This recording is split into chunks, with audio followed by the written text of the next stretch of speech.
Hello students, I hope you all are fit and fine. We have completed the chapter that is crop production and management.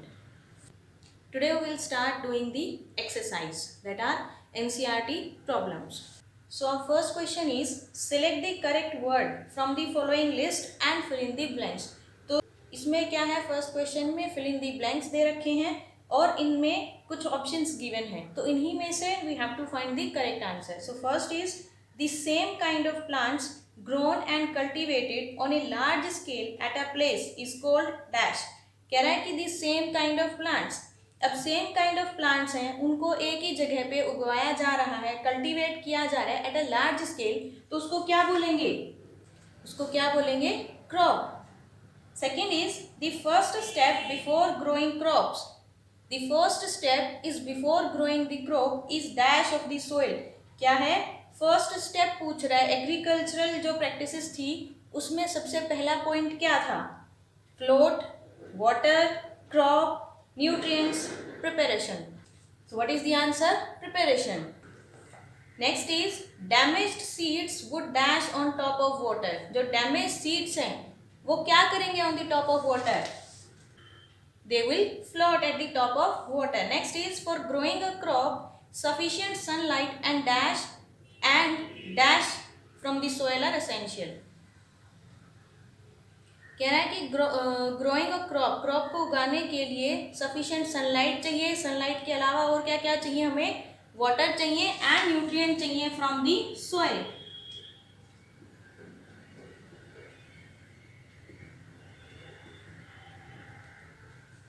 This is the last answer. Second है match the followings. Match the following में first क्या है? खरीफ crops. सो इनमें से खरीफ crops कौन सी होती हैं हमारी? दो दे रखी है एक जगह पे, wheat, gram, pea, paddy and maize. Which one is the kharif crop here? That are paddy and maize. Next है रबी क्रॉप्स. रबी क्रॉप्स कौन सी बची?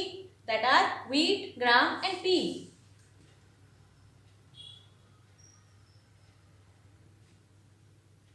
नेक्स्ट है केमिकल फर्टिलाइजर्स.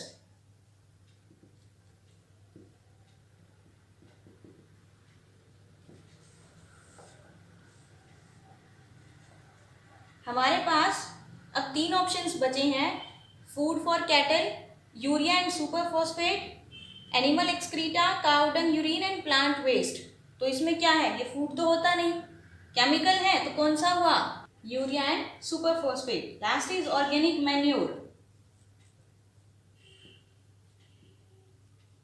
अगेन जो फर्स्ट ऑप्शन है फूड फॉर कैटल, तो ये होगा नहीं, तुम्हारा कौन सा बचा?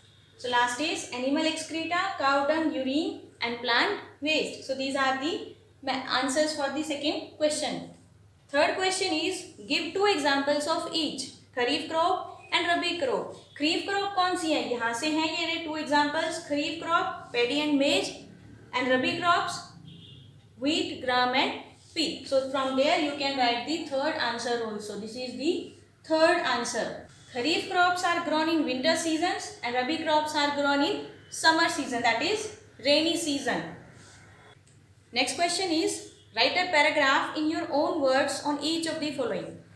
फोर्थ क्वेश्चन में क्या करना है? हमें एक पैराग्राफ लिखना है. फर्स्ट है preparation of soil. Preparation of soil क्या था कि बिफोर सोइंग, उगाने से पहले, क्रॉप्स को उगाने से पहले हमें क्या करना होगा? सॉइल को तैयार करना होगा सो दैट उसमें जो सीड्स हैं वो अच्छे से ग्रो कर सकें. तो तैयार कैसे करते हैं? That is the preparation of soil. इसमें क्या होता है? ये क्या है? हमारा फर्स्ट मेथड है. क्या है ये? This is the first method. This is the first method जिसको हम फॉलो करते हैं before growing a crop. Crop को उगाने से पहले इस मेथड को फॉलो किया जाता है. इस मेथड में क्या होता है? Loosening and turning of the soil. Loosening and turn means soil को लूज किया जाएगा और टर्न किया जाता है to allow the roots to penetrate deep into it, so that जब है जो सोइल है वो फ्लफी हो जाएगी, उसके अंदर एयर ट्रैप होगी, तो क्या होगा? जो रूट्स हैं वो अच्छे से, उसकी जो प्लांट्स की रूट्स होंगी वो अच्छे से उसमें पेनिट्रेट कर पाएंगी. It is it also helps in growth of useful microbes. इससे क्या होगा, जो माइक्रो ऑर्गेनिजम्स हैं या जो अर्थवर्म्स हैं वो भी उसमें अच्छे से ग्रो कर पाएंगी। दिस प्रोसेस, जो ये प्रोसेस है लूजनिंग ऑफ द सॉइल या टर्निंग ऑफ द सॉइल, उसको क्या बोलते हैं, टिलिंग या फिर प्लोइंग बोलते हैं। ये किसमें हेल्प करती है, in bringing nutrients to the top soil. ये किसमें हेल्प करती है कि जो न्यूट्रिएंट्स हैं जो नीचे चले गए हैं जमीन के अंदर, उसको टॉप सॉइल पे लेके आने में हेल्प करती है, सो दैट जो प्लांट्स हैं उसको अच्छे से यूटिलाइज कर पाए, so that plants can utilize the nutrients properly, वो उसको अच्छे से ले पाए और अपनी ग्रोथ है वो अच्छे से कर पाए। Second is sowing. सोइंग में क्या होगा, it is a process of placing the seeds in the soil. इस चीज की प्रोसेस होती है कि जो सीड्स हैं उनको हमने क्या करना है, सोइल के अंदर प्लेस करना है, सोइल के अंदर क्या करना है, ग्रो करवाना है फॉर फ्यूचर ग्रोथ, कि वो फ्यूचर में ग्रो कर पाए। The seed should be of good quality. जो सीड्स हैं वो कैसे होने चाहिए, गुड क्वालिटी के सीड्स होने चाहिए। इससे क्या होगा कि जो प्रोडक्शन है क्रॉप की वो ज़्यादा होगी। Sowing is done with the help of traditional methods.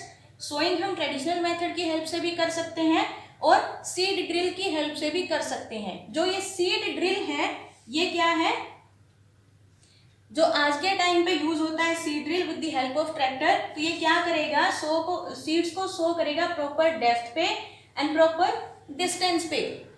और सेकंड क्या करेगा, it will cover the seeds with the soil. तो इससे क्या होना है, इससे क्या होगा कि इट सेव्स टाइम। क्या करेगा, ये टाइम को सेव करेगा, सीड को प्रोटेक्ट करेगा फ्रॉम दी बर्ड्स। क्या करेगा, सीड्स को प्रोटेक्ट करेगा from the birds. This is sowing. Okay, so third is weeding. Weeding का मीनिंग क्या होगा, removal of weeds. It is a process of removal of weeds from the field. Weeds क्या होते हैं, अनवांटेड प्लांट्स, अनडिजायरेबल प्लांट्स, जो हमारी crop के plant नहीं होते हैं, वो जो बिना उगाए ही उग जाते हैं, दे आर दी वीड्स। उनको हम अनवांटेड प्लांट्स बोलते हैं, जैसे कि ज़ैंथियम है, पैराथेनियम है, etcetera. Weeds compete with the crop plants। अब जो ये वीड्स जब उगेंगे तो इनको सनलाइट चाहिएगी, न्यूट्रिएंट चाहिएंगे, वाटर चाहिएगा, means they will start doing competition with the crop plants. वो उनके साथ में compete करेंगे। इससे क्या होगा, जो हमारी प्रोडक्टिविटी है क्रॉप्स की, यानी कि जो यील्ड है क्रॉप्स का, वो क्या हो जाएगा, less. That's why we have to remove the weeds from the field। तो कुछ मेथड्स हैं यहाँ पे, जैसे फर्स्ट है using weedicides, means chemical spray करके हैं जो वीड्स हैं उनको हम खत्म कर सकते हैं। सेकेंड है टिलिंग बिफोर सोइंग। जब सोइंग करते हैं उससे पहले सॉइल को प्रिपेयर किया जाता है, मीन्स टिलिंग करी जाती है, प्लोइंग करी जाती है। उससे क्या होगा, जो वीड्स उस पर उग आए हैं वो क्या हो जाएंगे, कट जाएंगे और कट के सॉइल के अंदर वापस से मिक्स हो जाएंगे। थर्ड है मैनुअली रिमूविंग।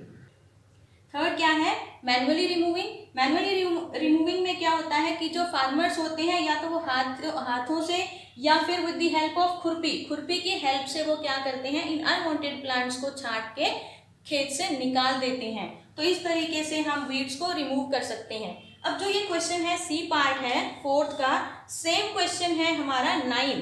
सेम क्वेश्चन कौन सा है, 9।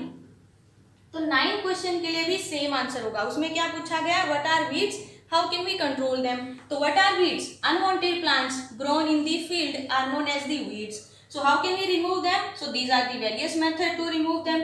Why we should remove them, this is the reason कि वीड्स कंपीट विद क्रॉप। तो ये किसका आंसर हो गया, व्हाई, एंड ये किसका आंसर हो गया, हाउ।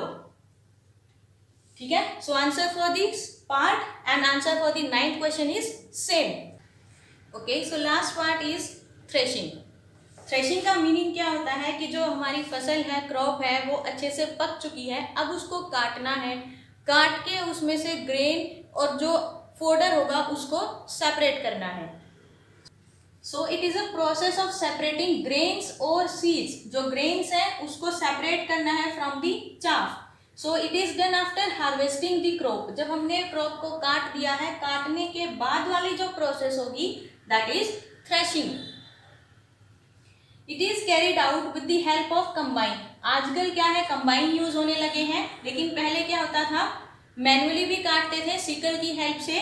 फिर क्या आ गए, हार्वेस्टर मशीनें आ गई हैं और निकालते किससे थे? थ्रेशर की हेल्प से। निकालते किसके हेल्प से थे? थ्रेशर की हेल्प से। लेकिन आजकल जो कंबाइन है वो दोनों का काम करती है, फसल को काट भी देती है और फसल में से ग्रेन को अलग भी कर देती है। So that's why the name is combine. It harvest the plants, काटती भी है, as well as clean the grains, उनको सेपरेट भी कर देती है from the chaff. So this is threshing. Next question is explain how fertilizers are different from manure. Manure means हमें क्या बताना है? डिफरेंस बताने हैं बिटवीन फर्टिलाइजर्स एंड मैन्योर। जो फर्टिलाइजर्स होते हैं वो फैक्ट्रीज में तैयार होते हैं, मैन मेड होते हैं।